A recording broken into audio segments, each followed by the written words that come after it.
Hey, this is Heidi Dawson. If you love all things health and wellness and style of any kind, hang out here with me once a week. I'm obsessed with constant and never-ending improvement, and it's all in an effort to help each one of us live a wildly successful lifestyle. Subscribe now so you don't miss a thing. Hi, guys. Welcome to the Wildly Successful Podcast, episode number 3. Okay, the title of this episode is You May Be Tempted, but Don't Do It. What a way to title a podcast, right? But listen, what I'm talking about is very important. It's all about dropping our good habits for bad habits during times of distress. It's very tempting to do that.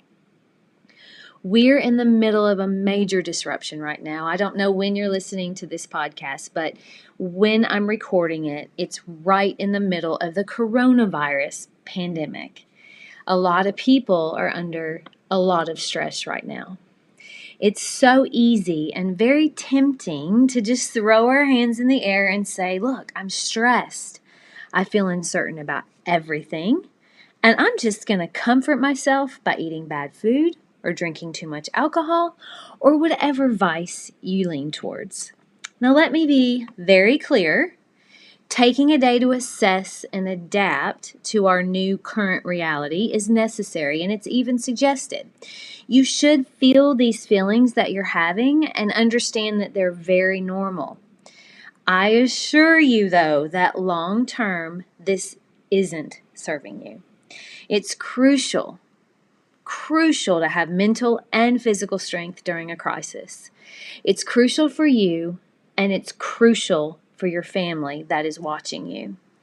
I know life as we know it has been temporarily canceled, so we don't have the normal distractions, sports, theater, concerts, really public gatherings of any sort. They're all canceled.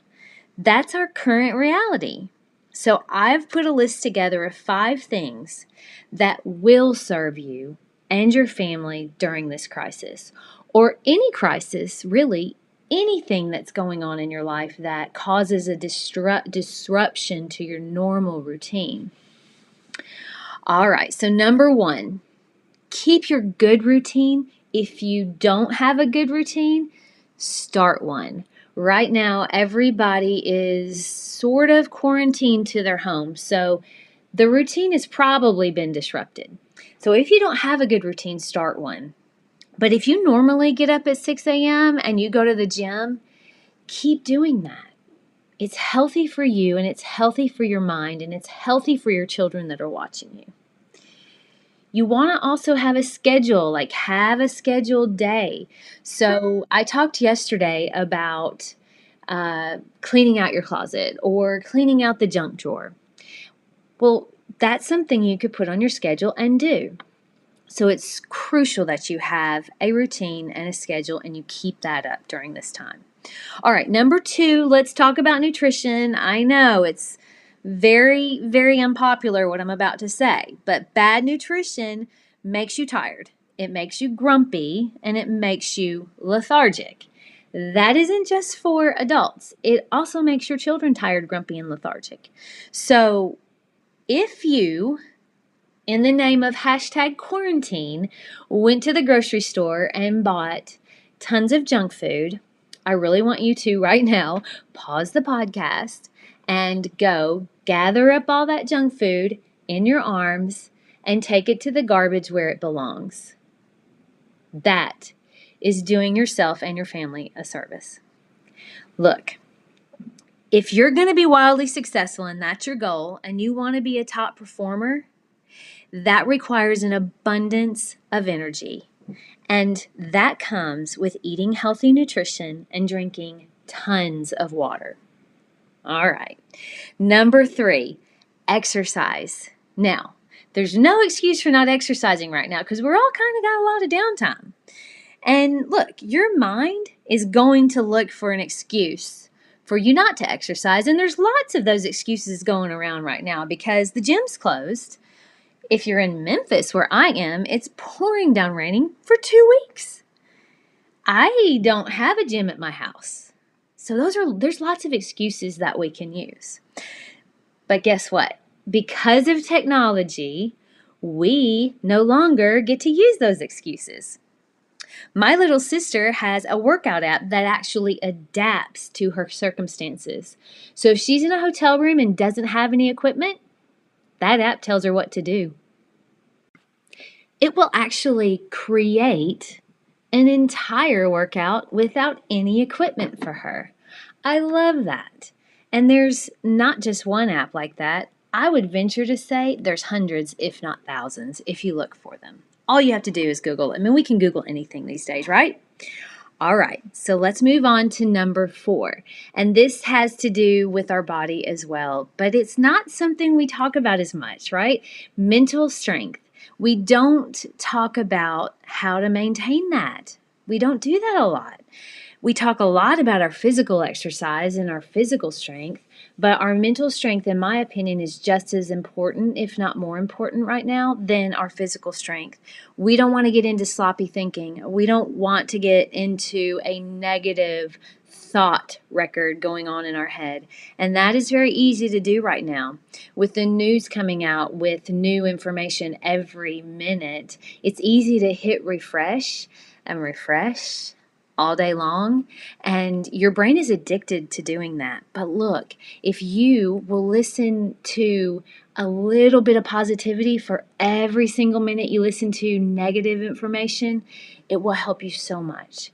So think about, if you listen to 30 minutes of the news, balancing that with 30 minutes of a positive podcast or 30 minutes of reading a positive, upbuilding book. Anything that uplifts you would be something that you could counterbalance this with. I grateful journal every single morning, and it actually starts my day just making me think about everything I'm grateful for and everything I can be grateful for. It actually rewires my brain for positivity. Our brain is addicted to scary things. It's addicted to that. It's made for that. So we need to rewire it. And grateful journaling first thing in the morning is one way, and in my opinion, really kind of the best way to do that. You also can do that at night. So you, at the end of the day, you end the day before you go to sleep thinking about what you are grateful for the day. All right, so just a couple thoughts on the mental strength and having a good mindset right now. And finally, last but not least, by any means, is spending time developing your relationships with the people that you love. Now, that could be your spouse, it could be your children, could be your parents, it could be anybody that you want to spend a little extra time with.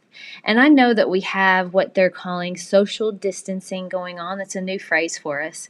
But you can be very careful with that. I know our older relatives, we really do need to be quarantined right now because it's very dangerous if they get that virus. But maybe you could call them on the phone. Maybe you could send them an email. I don't know how you would be able to interact with them, but there's certainly no reason you can't. So spending time with your children, maybe having a scavenger hunt outside.